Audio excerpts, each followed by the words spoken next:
pass it right over to Mackenzie. You're on. Okay. Hello, everyone. My name is Mackenzie, and I am with the Frameworks Institute. And just thank you so much for having us as a guest for this session. And thank you so much, Janice, for hosting this. These sessions are really a great way for everybody in the network to build up tools for talking about kids' well-being. And at Frameworks, we're just really excited to be working with the Kids Count Network. So as you know, I'm going to be talking about framing with tweets and some framing tools for you to get messages out about your issue in really short bites, which is what Twitter is all about. So as Janice said, while I'm talking, I'm going to be showing you some sample tweets and then links to actual tweets. So I'm going to drop them in the message feature down at the bottom of your screen. As Janice said, if you click on any of the links, it'll take you to a new tab. Check out what's on the tab and then come on back when you're ready.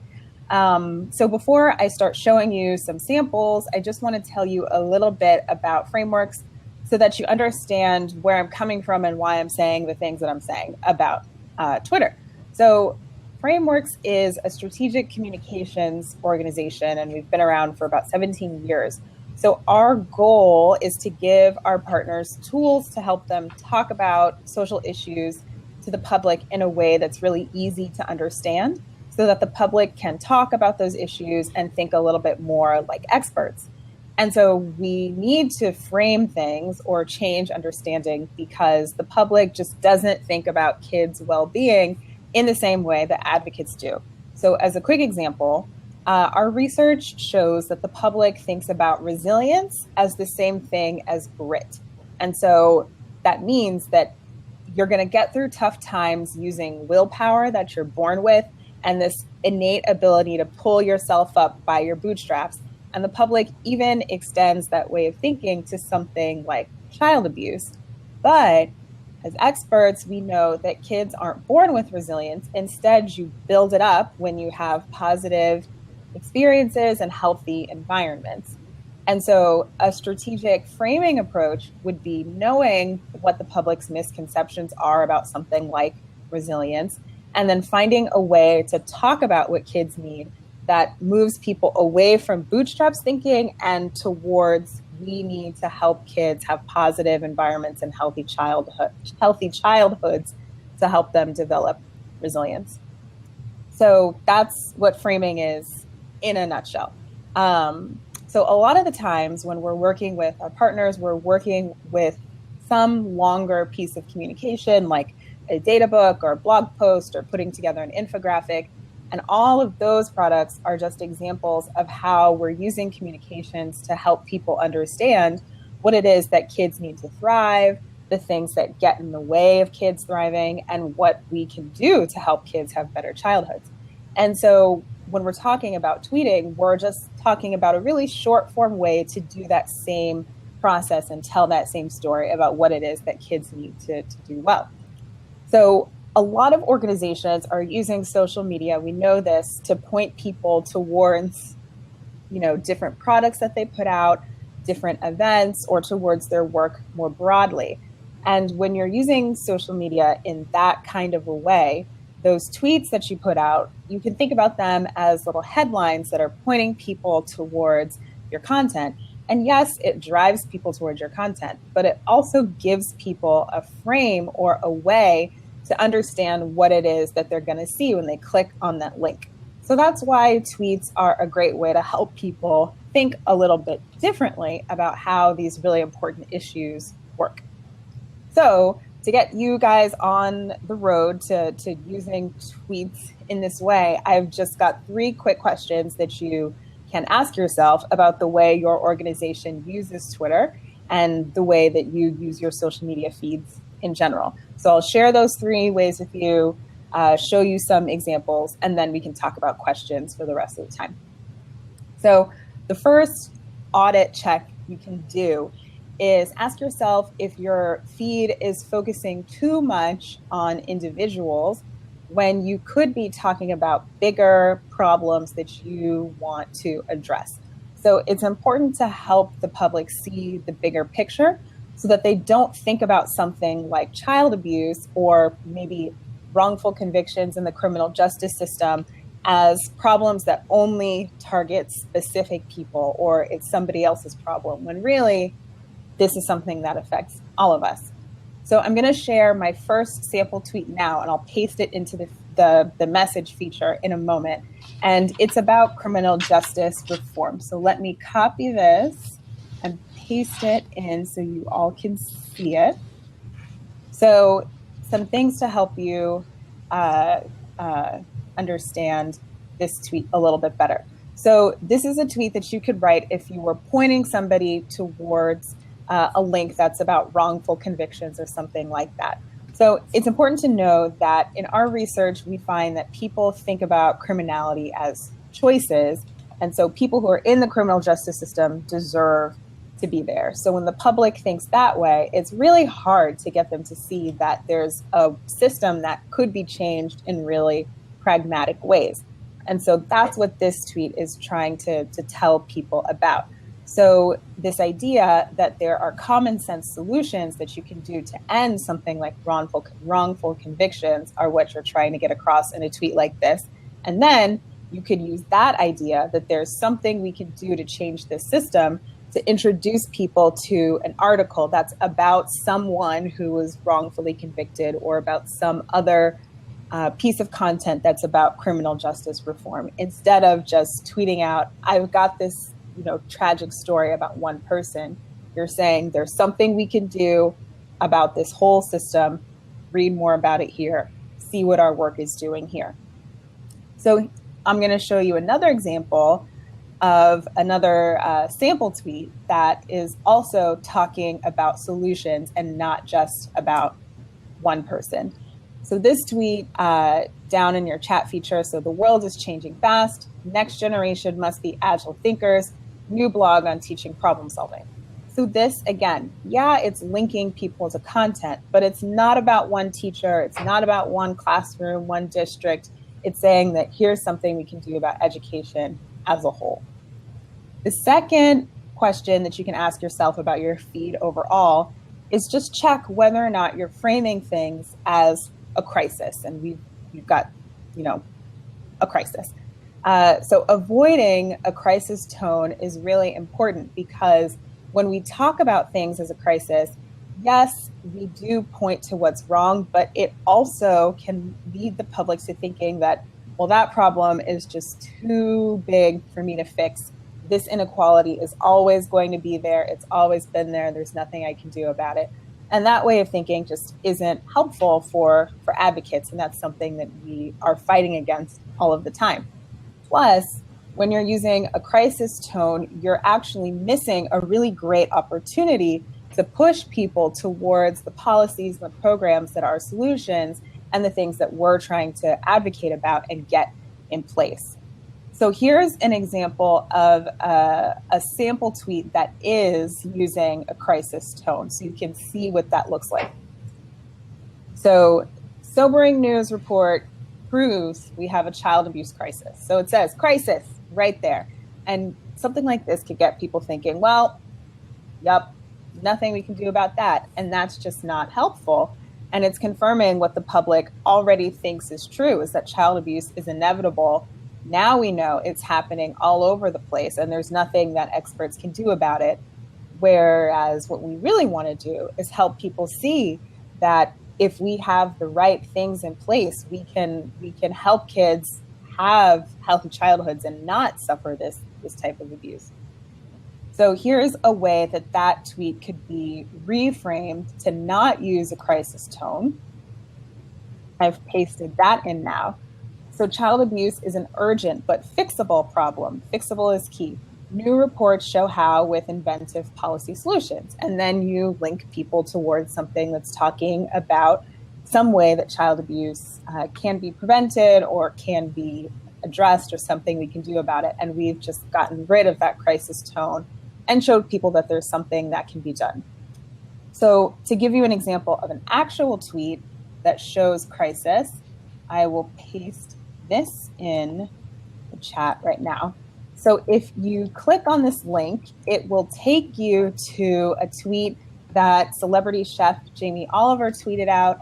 The tweet itself reads, every year, 26,000 primary school age kids go to hospital because of rotten teeth, hashtag sugar rush. And then there's a link to a petition, and it's got a really scary infographic attached to this. So this is just screaming doom and gloom. I mean, that infographic is really scary. So you've got masked figures who are hovering over a child. There are scary instruments. If you're just thinking about what the text of the tweet itself is, we've got this large number of kids who are in the hospital. That's pretty unfortunate. And their teeth are rotten. So what is the problem here, though? Okay, yes, there's something about sugar, but is this advocating for nutrition? Is this advocating for oral health? Is this advocating for environmental health? Maybe something like wider water fluoridation so that all, kids' teeth are stronger? We just don't know. There's nothing here, but we've got some type of a crisis. And while there is something to be said about awareness of problems, that's true. But what is the problem? We just don't know. And we just don't know what we can do about it. So that is an example of a tweet that is just screaming crisis. So my last question that I would, say that you can ask yourself is whether or not your tweets are just assuming that the people who are consuming your feed already know everything about your issue. And if you're assuming that people already get how it works, then you're missing a chance to explain how it works or to give people a fact that they can really use. So here's an example of an actual tweet that is very clear about what the problem is that needs to be solved. So this tweet, this link should take you to a tweet about affordable housing. So in no state can a minimum wage worker afford the average 1-bedroom or 2-bedroom apartment, hashtag housing gap. So this tweet tells you exactly what the problem is. So yes, it's opening up a conversation for us to talk about equity and housing solutions, but at least we know what the problem is, whereas we didn't in the sugar rush tweet that we looked at before. I'm going to show one more tweet that I think is explanatory, but it could be even better. So we can talk about how we might change it. So this link will take you to a tweet that most likely came from somebody who was live tweeting a conference or a speech or something like that, which is a common use of Twitter. So it is, I lost my screen here. So Dr. David Labby of @HealthShare Oregon on CCOs in Oregon acknowledge role of ACEs, reframe high utilizers as trauma survivors. And then we've got the hashtag of the conference. So this tweet is good because it's giving us a new way to think about patient care, but it could be a little bit better if you wanted it to live on beyond just this conference or really explain that you're offering people a new way of thinking about patient care. So here's how I edited this tweet. So I made it say up front, something to think about. High utilizers in Oregon hospitals may be trauma survivors.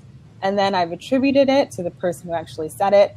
And then I say, let's hashtag reframe ACEs. So I've come up with a hashtag we can use, and it's still connected to that conference. So this, just that small change that you're saying, you're telling the public that you're giving them a new way to think about something, to have that terminology change, that mindset change, makes this tweet just a little more useful for sharing information about how we can think about patient care a little bit differently.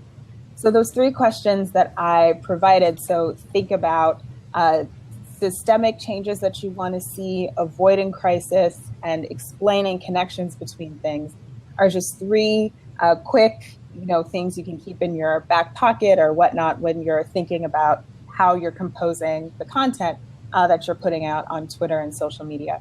So just a few other rules of the road. Tweeting is not easy, I think, and that's okay. If this is something that we want to do, the framework of finding an article or an idea or an event or something that you want to share with your audience is great, and just use this as a way to engage the public about your issue and help them think about it a little differently in a way that lines up with the way advocates and experts think about that issue. Think about how you can connect yourself to other people and other conversations. So that's the idea behind using @mentions and hashtags. And so because hashtags are the way that Twitter organizes conversations, it's very useful to think about what are the conversations that are happening in your sector, what are the other people in your networks using in terms of hashtags. Do you want to come together and say, we're going to have a weekly or a monthly tweet up, so meet up, but on Twitter, where we're going to, tweet about well-being in this way and use this hashtag. That's something you can do to create your own conversation in this space. And then if you are struggling, as I do, to get under that 140 character limit, we say write the long thing that you want to write, frame it up to make sure that you're avoiding crisis, that you're explaining the things that need to be explained, that you're not just focusing on bad things that are happening to one individual, but changes that we want to see, and then shorten it. You can worry about making it short later. So that's how we go about tweeting over here in Frameworks land. And I've been talking a while, and this session is about questions. So thank you for listening, and ask away. So just a reminder again, if anyone has questions, please type them into the message box in the bottom right-hand corner of your screen, or feel free to call in. If you have a webcam, we can do some face-to-face questions as well. And while we're waiting for others to maybe do some typing, Mackenzie, let me start us off with a question. So you obviously, crisis is a word that we want to avoid. Do you have other words that you would throw in that category, like avoid this at all costs? Other things to avoid, or other things not to say? I think that what's important about avoiding crisis is just making sure that we're talking about what we can do instead. So, the word crisis, I would say, yeah, definitely don't talk about that. But we can, even in the sample tweet that I showed, it did use the word problem, I believe, but it was talked about as a fixable problem. So that's the shift right there, that it's not just a problem, but here's what we're going to do about it. So even if you were saying something like such and such offers a solution to housing crisis or housing shortage, that would be a successful reframe because you're offering something that can happen instead of just focusing on the problem. We want to move. It's really easy for people to fall into this fatalistic trap that, the weight of the world is on my shoulders and these problems have been around forever. That's not going to help us get to the world that we want to see.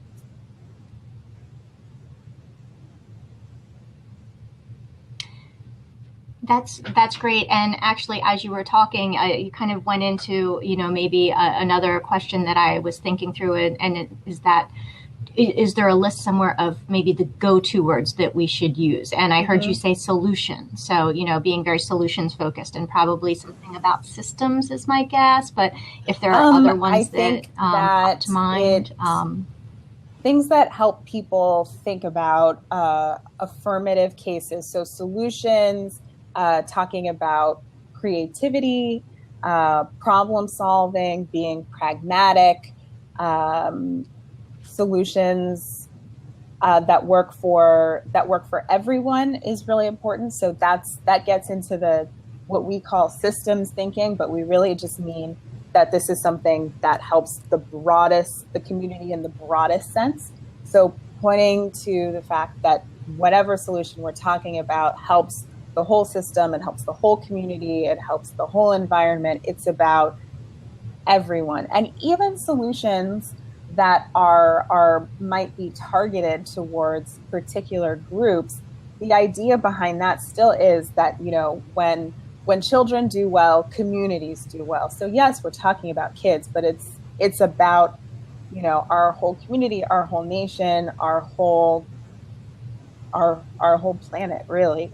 So yeah, I think those are two important highlights. Anything that's affirmative, and we're talking about the bigger picture, the issues that we work on, they matter for more than just one small population.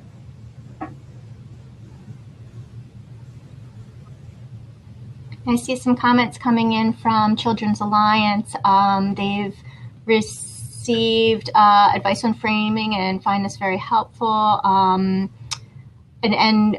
referring to a webinar saying that framing data, we don't always have to talk about problems. The public can buy into our policy ideas, those solutions, without being 100% on board that there is a problem.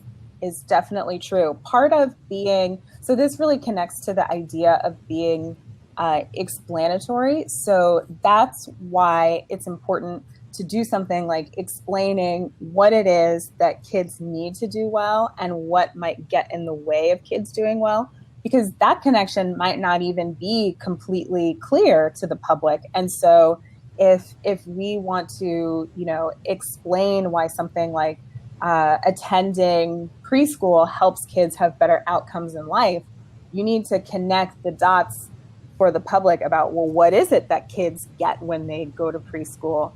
Because, you know, I mean, not everyone immediately sees how that has anything to do with children's development, whereas it's useful to explain that, well, when you send a child to preschool, they get these interactions with adults and they're actually in a period of intense brain plasticity. And so they need to interact with adults to build these connections that help them develop skills that'll be great for them later in life.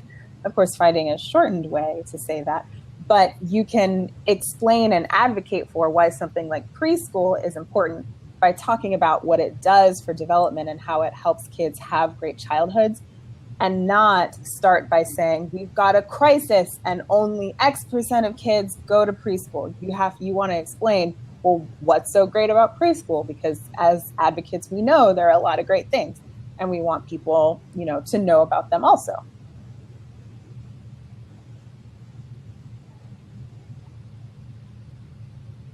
And the comment from Children's Alliance says this is maybe the pragmatism frame, yes, as well as the interdependence frame.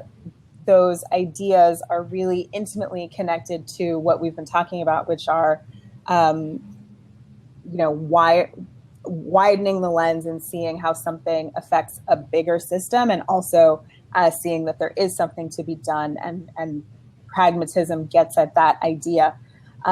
Pragmatism and interdependence specifically are two ways that we have talked about explaining to the public why issues related to well-being matter. And those are two values that different populations that we've worked with really understand as a good way to explain why well-being matters.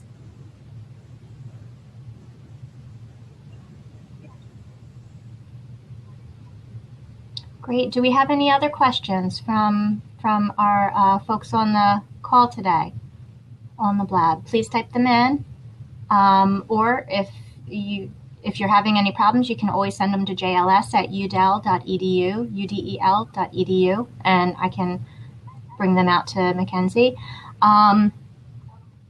So as you were talking, one of the things that I was thinking, what I've heard, we'll wait on that one. It looks like we have another question.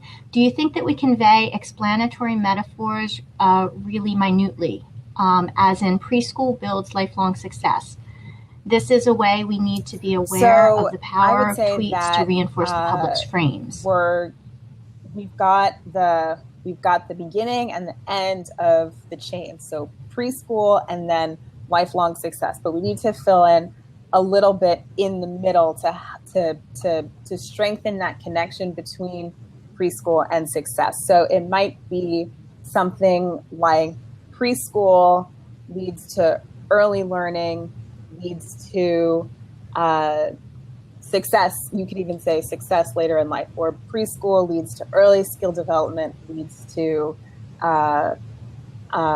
stronger STEM skills later in life. So just something in the middle that can help people see how exactly are we getting to the early success part, because we know that they're connected, but not everyone knows what's the chunk that goes in the middle.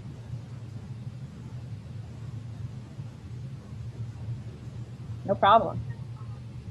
Great.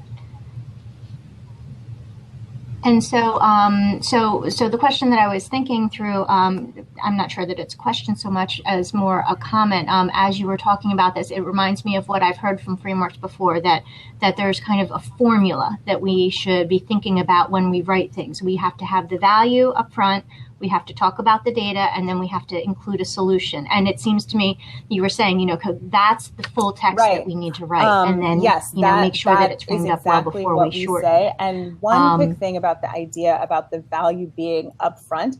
So sometimes when we say that, people can get a little nervous and that they think that the very first word has to be a value. So that's not necessarily true. If you are a journalist, for example, you don't always start your headlines with a value like happiness. You might want to talk about an event like Candy for Everyone Day, right? That's a happy event. So when we're talking about starting out with a value, we can mean the first thing you say, or at the very least towards the beginning of what you say. And the reason we call it starting with a value or leading with a value is that what you're really doing is helping people understand why it's important or why it matters. So, preschool is, or we all do better when kids have the skills that they need to do well in life. So that's a value, that we're all going to do better. Preschool helps kids develop those skills. So I've talked about why preschool is important before I continue on and list all of the values and the benefits that come along with early education. Great. Well, I see that we have hit our time. We have hit our mark. That went really, really fast. I think if anyone does have some questions that you weren't able to get in today, kind of forward them on, and this can continue to be a conversation. There will be a recording of this that goes out through KidsNet. Thank you for having me, Mackenzie, for all of your insight today for Framing Tweets. Bye-bye. Thanks, everyone.